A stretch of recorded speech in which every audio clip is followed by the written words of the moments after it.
विषय चल रहा है जीव, ईश्वर और प्रकृति।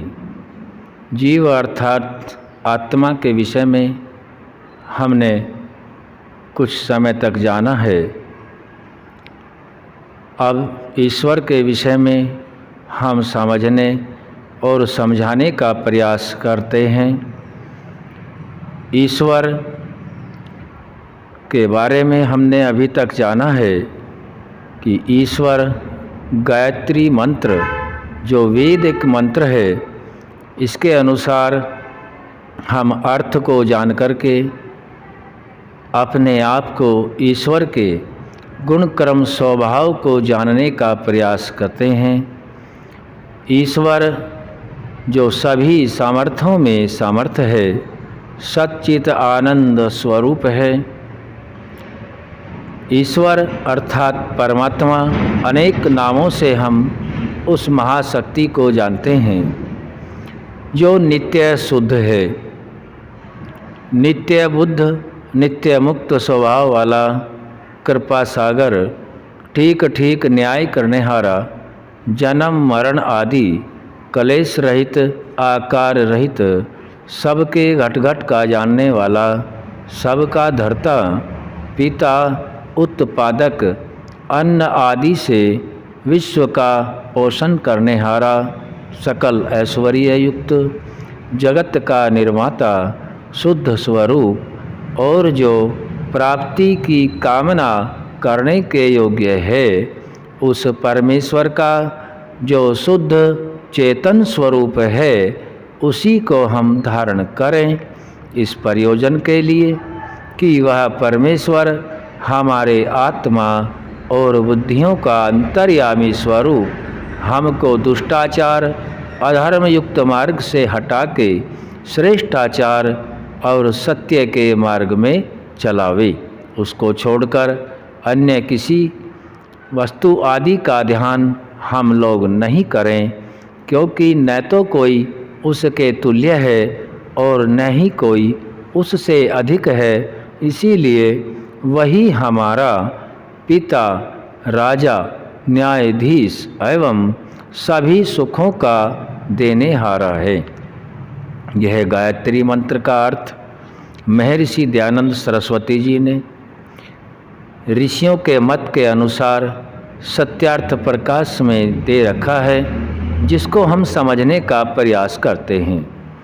अभी तक हमने समझा है कि ईश्वर सभी समर्थों में समर्थ है, सतचित आनंद स्वरूप है, जिस आनंद की खोज में आत्माओं को अनेक जन्मों से गुजरना होता है और अपने मुख्य प्रयोजन मोक्ष को प्राप्त करना होता है। आगे का शब्द इसमें ईश्वर के बारे में जितने भी अनंत गुण कर्म स्वभाव की खान परम पिता परमात्मा है, उसमें से आज ले रहे हैं नित्य शुद्ध।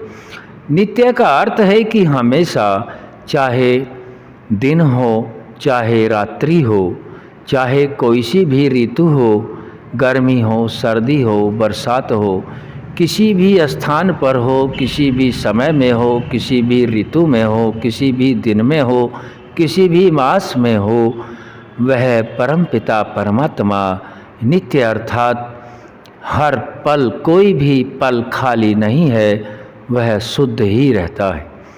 यह जो शुद्ध है उसकी अर्थात परमपिता परमात्मा की शुद्धता को हम इस प्रकार से समझ सकते हैं। जिस देहधारी शरीर के अंदर अर्थात हम सभी आत्माएं मनुष्य शरीर में विद्यमान हैं और हम सभी आत्माओं को जो यह परमपिता परमात्मा की व्यवस्था से किए हुए कर्मों के आधार पर मानव का तन मिला हुआ है, यह जो शरीर है प्रकृति रूपी, जो प्रकृति जड़ है, सत्व रज तम अपने मूल रूप में होता है, उसी से मिलकर इस शरीर के अंदर सारे तत्व विद्यमान हैं। उसी सत्व रज तम से बने हुए हैं, चाहे सूक्ष्म भूतों के अंशों से हैं या स्थूल भूतों के अंशों से हैं, यह इस शरीर के अंदर सभी विद्यमान हैं। हमें नित्य के बारे में और शुद्ध के बारे में समझना है, समझाना है कि नित्य शुद्ध क्या है।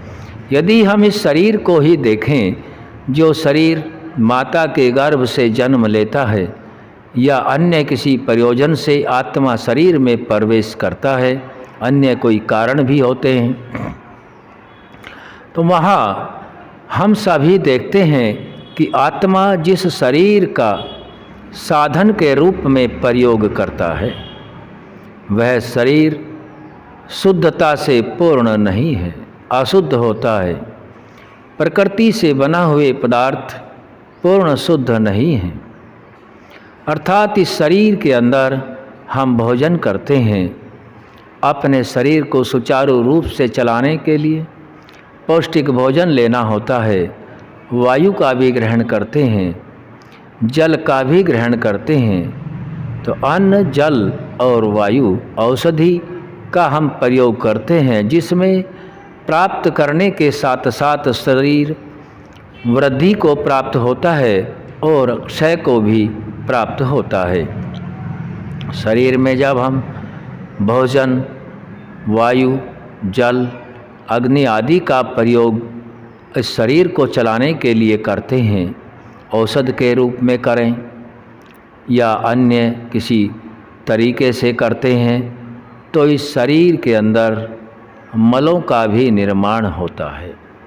यह शरीर शुद्ध नहीं है, यहाँ इससे मल बनता है, क्योंकि हम सभी देखते हैं हमारे जो ज्ञानेंद्रिया कान है, इसमें भी मल बनता है, और ज्ञानेंद्रिया आँख है, आँख में भी मल बनता है, और ज्ञानेंद्रिया घ्राण नासिका, इसमें भी मल निकलता रहता है, और त्वचा जो कि हमारा ज्ञानेंद्रिय का कार्य करता है, इस त्वचा से भी मल निकलता रहता है।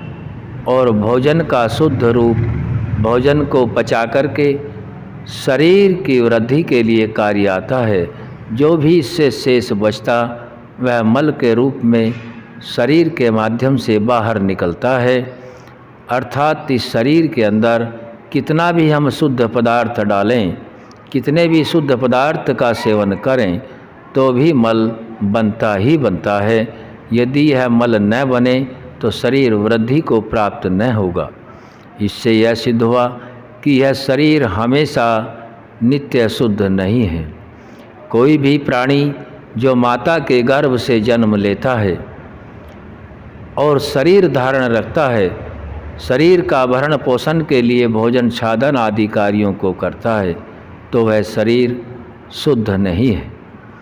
परमपिता परमात्मा, जिसको हम महर्षि दयानंद सरस्वती जी के द्वारा दिए गए गायत्री मंत्र के अर्थ से नित्य शुद्ध के रूप में जानते हैं, वह परमात्मा इस प्रकृति रूपी शरीर में नहीं फंसता और न ही इस प्रकृति का भोग करता है, तो वह पूर्ण शुद्ध है। प्रकृति से जो भी जुड़ेगा वह पूर्ण शुद्ध नहीं हो सकता। आंशिक रूप में किसी किसी विषय में शुद्ध हो सकता है, लेकिन पूर्ण शुद्ध नहीं होता। तो हम सभी इस विषय को इस प्रकार से समझ सकते हैं कि परमपिता परमात्मा ही नित्य शुद्ध रहता है। कोई भी पल, कोई भी समय ऐसा नहीं है जिसमें परमात्मा शुद्ध नहीं है। और शरीर तो कोई भी पल ऐसा नहीं मिलता जिसमें अशुद्धि से दूर रहता हो, अर्थात शरीर शुद्ध नहीं हो सकता। हाँ, शुद्ध ज्ञान को प्राप्त करके, शुद्ध कर्मों को करके, शुद्ध उपासना करके शुद्धता को शरीर छोड़ने के उपरांत मोक्ष में प्राप्त किया जा सकता है। और जिस आनंद की तलाश में हम सभी आत्माओं को परमात्मा की व्यवस्था से शरीर मिलता है, हम सभी यह ज्ञानपूर्वक, विवेकपूर्वक यह जान लेवे, इस शरीर के अंदर कितना ही सुगंधी पदार्थ लगा लेवें, कितना ही लेपन कर लेवें, कितना ही इसको चमका लें, लेकिन यह शरीर शुद्ध नहीं है। आँख, नाक, जितने भी हमारे त्वचा आदि और 2 कर्मेंद्रियाँ जो मलमूत्र त्यागने का कार्य करते हैं, यह शरीर मलों का भी भंडार है और यह शुद्ध नहीं हो सकता। और यह परमात्मा के ज्ञान के अनुसार हमने जाना कि केवल परमात्मा ही जो किसी भी दृष्टि से न तो गर्भ में आता है और न ही शरीर को धारण करता है, वह ही शुद्ध है। यदि परमात्मा शरीर को धारण करे और माता के गर्भ में आता है तो वह भी शुद्ध नहीं रह सकता। हमें विवेक पूर्वक महर्षि दयानंद सरस्वती जी द्वारा लुप्त हुए विज्ञान को जानकर के इनके लिए मूल ग्रंथ सत्यार्थ प्रकाश ऋषि ने हमें दिया। उस सत्यार्थ प्रकाश से ही हम यह जान लेते हैं कि हम सभी अशुद्ध हैं, केवल परमात्मा ही शुद्ध है, जिसमें हमने जाना है गायत्री मंत्र के अनुसार कि परमपिता परमात्मा जो सभी समर्थों में समर्थ है, सच्चिदानंद स्वरूप है और नित्य शुद्ध है। आगे का विषय फिर रखा जाएगा। आज हम केवल शुद्ध पर ही विचार करें, शुद्ध की ही उपासना करें। जब तक शुद्ध उपासना न होगी तब तक शुद्धता की ओर प्रवेश नहीं होगा और परमपिता परमात्मा के समीप नहीं हो सकते। शुद्धता को ही धारण करना है और शुद्ध केवल वह परमात्मा जो शरीर को धारण नहीं करता है। आज इसके विषय में जाना। ओम शम।